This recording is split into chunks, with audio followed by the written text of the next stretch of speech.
Hey, what's up, everybody? Thank you all for tuning in to the channel, to the YouTube. So if you like this video, feel free to share it. Going to another quick word of encouragement. Today I want to talk about pain, agony, defeat, difficulty. And if I were to title it anything, I would title it "There's Beauty in Pain." And what brought about this particular topic is that close friends of mine, their granddaughter had surgery today. And after having the surgery, she's in the hospital going through recovery. And so they sent out a picture through text of the granddaughter, of the child, after having the surgery. And after looking at the picture, what came to my mind is, let's start out with, okay, God, you're a healer. God is a deliverer. God is a redeemer. All those things that encompasses positivity, right? But then on the other side of that, you have this 4-year-old, beautiful, innocent child who has gone through a difficult situation without having the understanding and the knowledge of what's being taken place, if that makes sense.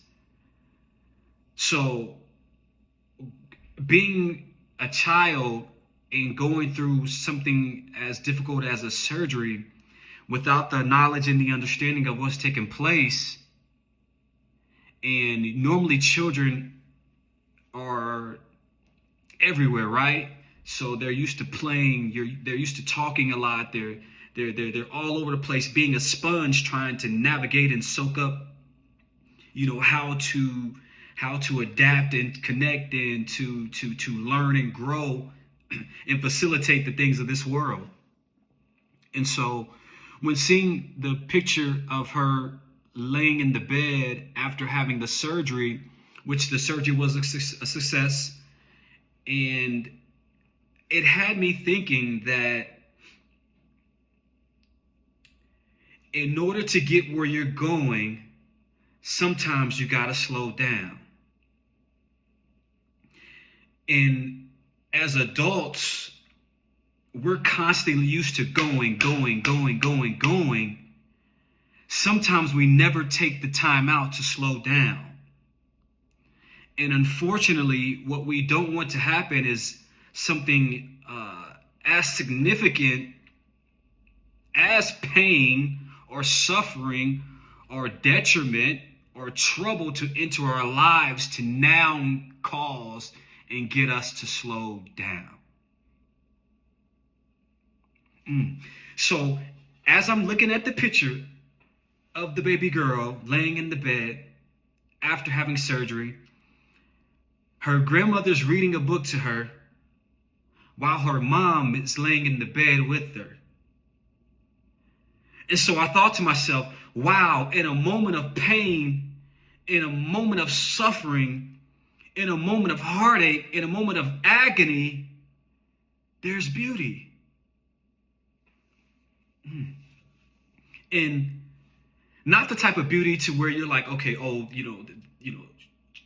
she's a beautiful woman, or that painting is beautiful, or that car is beautiful, or that picture is beautiful. No, beautiful to the point where like souls were connected and intertwined to a depth that's almost inexplainable, because only one person went through the surgery physically. But if you're a parent like I am, and you have children, if something happens to your kid, then as a parent or as a grandparent, as a friend of the family, as an aunt, uncle, you feel that pain too. And then you're left with the handicap because you're watching your child in pain and suffering because of something that they may have needed. Now, yes, because they needed it, which means that on the outset of that thing, once they go through the recovery, it's going to benefit them. they're going to come out stronger and wiser and better than they were prior to the surgery. Why? Because something inside of the child malfunctioned to the point where now the doctors have to go in, rework that malfunction to now get the baby girl strong again. And yes, the mother and the grandmother didn't go through it, but yet they went through it. Y'all gotta forgive me. I don't write the stuff down. I just kind of get a topic and I'm talking it through as I'm talking with you as well. So now we have multiple people going through a traumatic experience where people on the outside looking in will say, wow, they must be going through so much. But what we want to do is we want to turn the pain into triumph, into something that's beautiful. Why? Because if there is a point in our lives where there's pain, then that's telling us and that's triggering to us that something's wrong. Something needs to be fixed. Something got to be worked on. So we got to stop. We got to pause. We got to take a Selah moment. We got to get that thing figured out, and we got to do something about it. Matter of fact, here's another one. So this past Saturday, right, I was at the gym, and normally on Saturdays I have a little more extra time to work out because it's Saturday, and it's not a technical quote unquote work day, right? So I was working on my arms, and I was like, okay, well, I had already reached my normal time that I do in the gym, right? And so I said to myself, okay, well, I really don't got nothing planned out for the rest of the day, so let me do an extra 30 minutes on my arms, right? You know, why not, right? But in the moment, it didn't dawn on me that I got my workouts timed right, because I kind of know what my body can handle. But I didn't, like I said, at the time, I didn't think about it. So I'm going through the workout, do the extra 30 minutes right on my arms. And so I leave the gym like, yeah, D'Angelo, you did it, right? You did it, yeah. I was excited. You know, I pushed past my limit, right? So check this out. I go to the car wash, right? Get my car washed, and after the car, I get my car washed, you go through the dryer, and the dryer, doesn't do a, really good job. And so I'm like, okay, I get out the car, I park the car, get out the car, and I'm gonna dry the car off, with a shirt, and to get all the water and stuff off the car and off the windows. And beloved, as I'm drying the car off, I'm doing the wax on, the Mr. Miyagi, right? The wax on and wax off with my right arm. And all of a sudden, a strong, sharp pain shoots through my right arm, and it feels like my right arm has literally detached from my shoulder.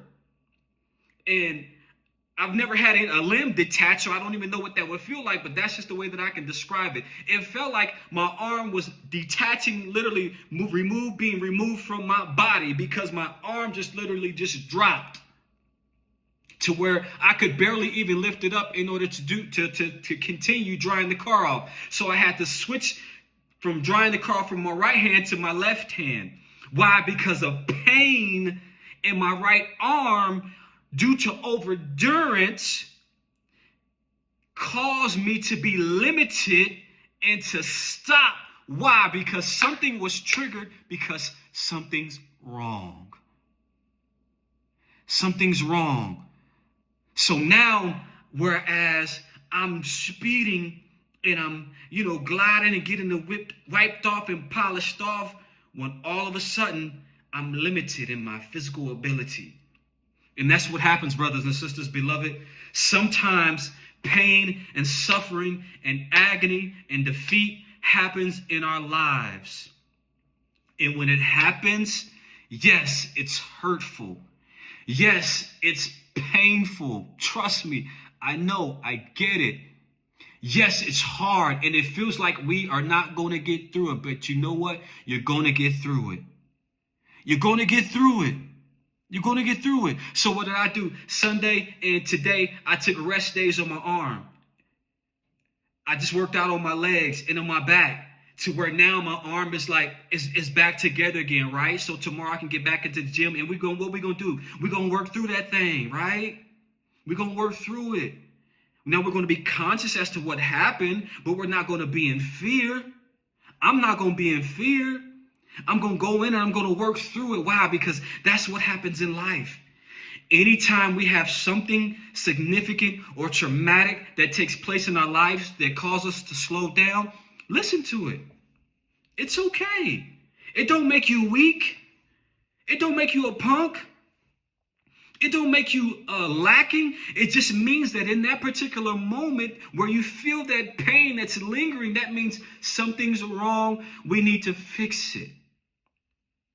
And that's what's happening in our lives. For those of you who can connect to this, if you're going through pain, whatever it may be at this particular moment, it may not even be something physical. It may be something mental. If you're going through any type of pain, discomfort, disbelief, dissatisfaction, it is a sign that something is wrong and that something needs to be fixed. And how are we going to fix it? We're going to fix it by identifying the problem. And when we identify the problem, we're going to find the solutions. And when we find those solutions, while we're finding those solutions, we're going to talk, pray, speak to God, and we're going to overcome with joy. Why? Because the battle is not ours, it's the Lord's. Brothers and sisters, I love y'all, man. And just like that beautiful baby girl that was laying on that hospital bed after receiving surgery, with her mother in the bed and with her grandmother reading to her, although she was in pain physically, there was still beauty being absorbed in that environment, in that atmosphere. So even when something looks bad and it may feel bad, there is still beauty in it. Find your beauty, beloved. I love y'all with the love of Christ. Blessings.